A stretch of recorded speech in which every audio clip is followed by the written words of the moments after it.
Hey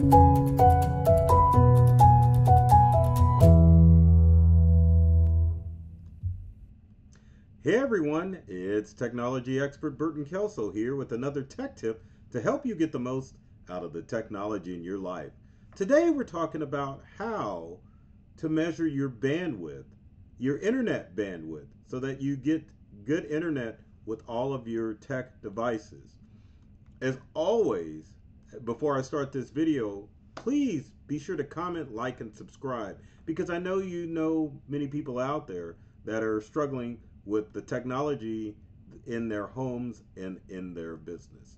Now, internet, obviously, we need to use AI to stream videos and audio, to play games, and to do work at home as a remote worker. But what internet service should you go with? The challenge is there are so many providers out there, and there are so many, well, I won't say options, different speeds that you can get. Nowadays, you have the difference between fiber internet, standard internet, and of course, home Wi-Fi, which has recently been introduced by T-Mobile and Verizon. So what is best for you? Well, for starters, it depends on what you're doing. And of course, you're limited to what internet services you have in your area. So let's take a quick look at some sites and things that you can do in order to get an idea of what options are available, how much speed you're currently getting, and how to measure your bandwidth so that you are going to make the right choice when it comes to your internet. First, let's go to a website called highspeedinternet.com. And I'm going to take a few seconds. Let me pull it up. Let me share it. And there's highspeedinternet.com. It's a website that allows you to check your internet providers based on zip code so that you can see what's in your area. I'm going to go ahead and put my zip code in. I'm going to search providers. As you can see, I'm in the Kansas City area. And there are our providers.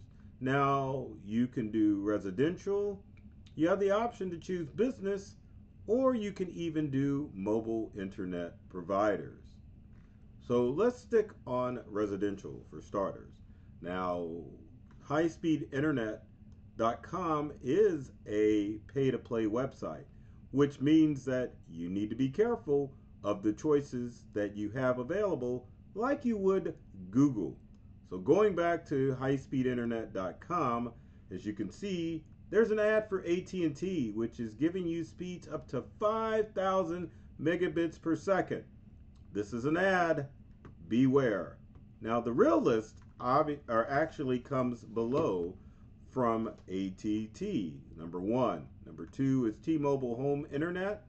And as you can see, there's a big difference between AT&T and what T-Mobile Home Internet provides. We scroll down the list in my area, there's Spectrum, there's Earthlink, which, to be honest with you people, I don't even know how Earthlink's there. Is that a possibility? But that's one of the good things about highspeedinternet.com. If you look further at the website, it'll show you the availability of your internet. So let's look at Spectrum. As you can see with Spectrum, 20% available in my area.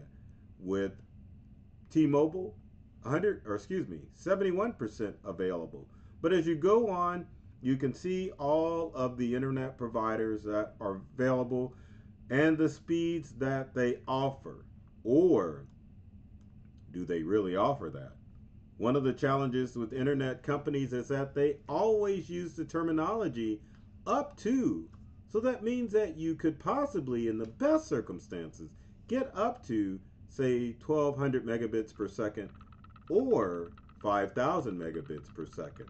Now, the reason internet companies use up to, because there's no exact science as far as promising what speeds you will get. Up to could also mean the difference between a cabled internet connection in your home or a wireless connection. Now, one of the providers in that area that offers high speed is Google.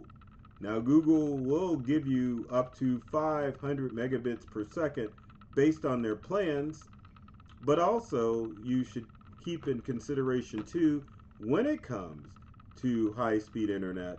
When they say up to, a lot of that has to deal with your wireless connection, which means that with wireless connections, you're not going to get the promised speed. You may get anywhere from 50 to 80% of that speed via wireless connection in your home based on the things that are wirelessly connected, and for the fact that wireless technology has yet to catch up with wired technology in your home. Now, I've been using megabits per second and all some other phrases, but that actually has a meaning as far as how fast your internet is.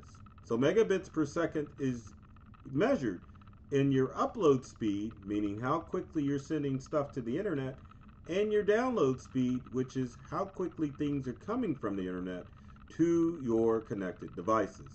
Now, there's a couple of tools that you can use to see what your current internet speed is from your internet provider.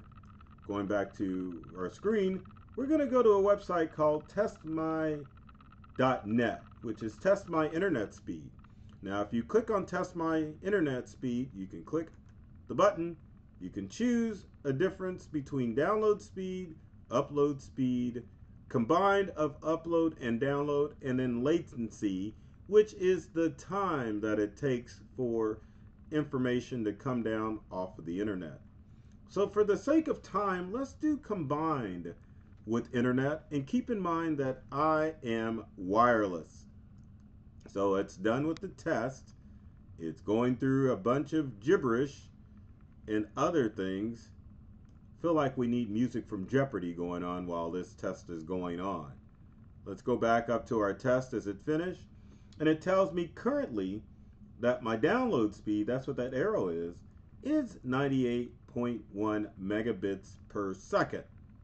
Now, the upload speed for my device wirelessly is 44 megabits per second.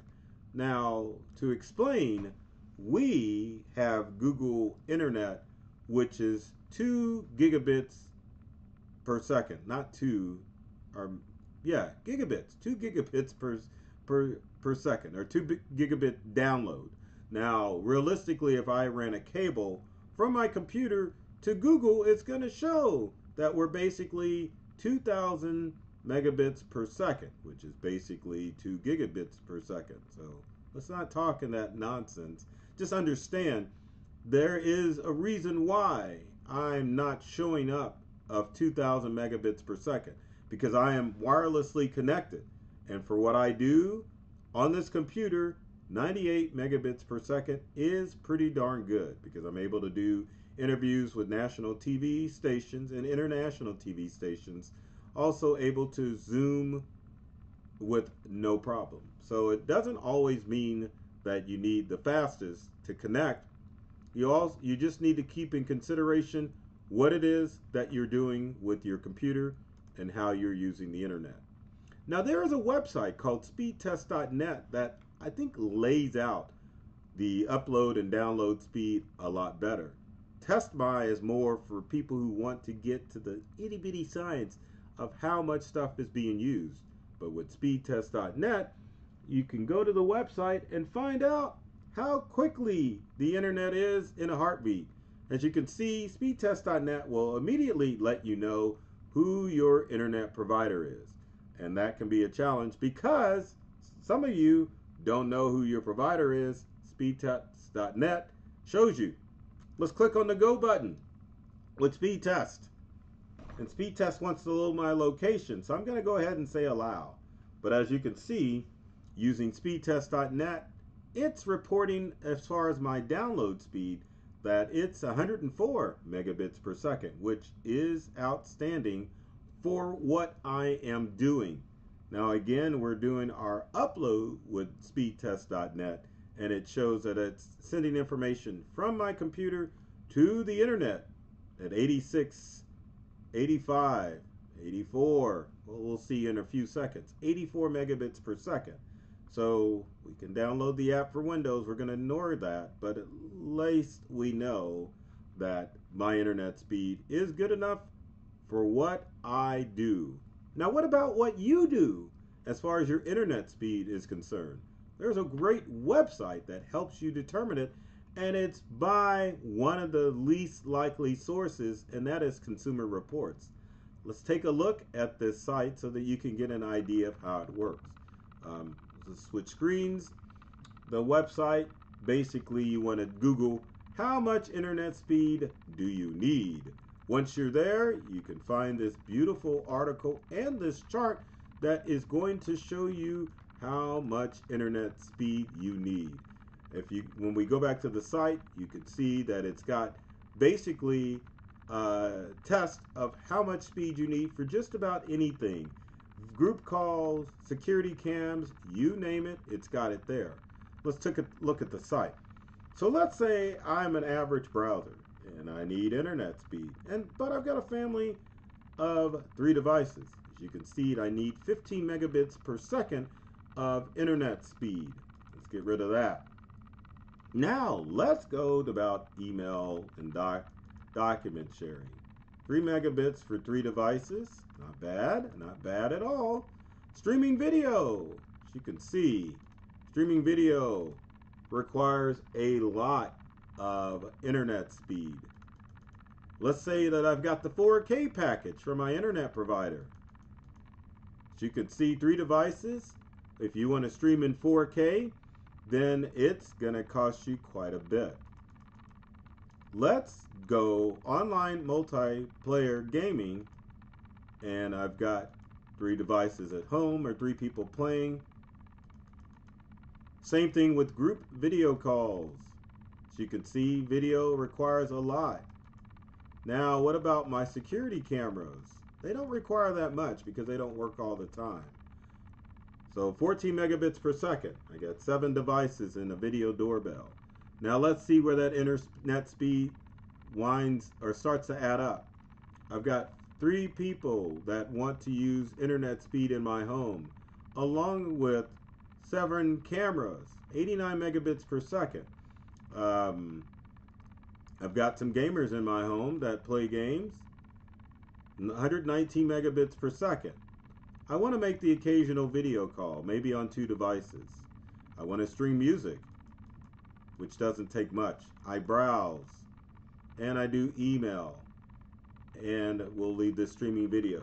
As you can see, that requires 100 megabits per second of internet speed, which for most of you, that may not fit your current needs. So the best thing for you to do would be to come to this website at consumerreports.org/electronics/how-much-internet-speed, and there's dashes for the rest, do you need. A great tool for figuring out how much internet speed you need and how to figure out to analyze how much bandwidth you need for your internet devices. So with that said, if you've got comments or questions, number 1, before you ask, call your internet provider to find out how much speed you're currently getting. Next, before you just jump ship and change internet providers, make sure that you are doing a speed test and checking out how much bandwidth you need for your items.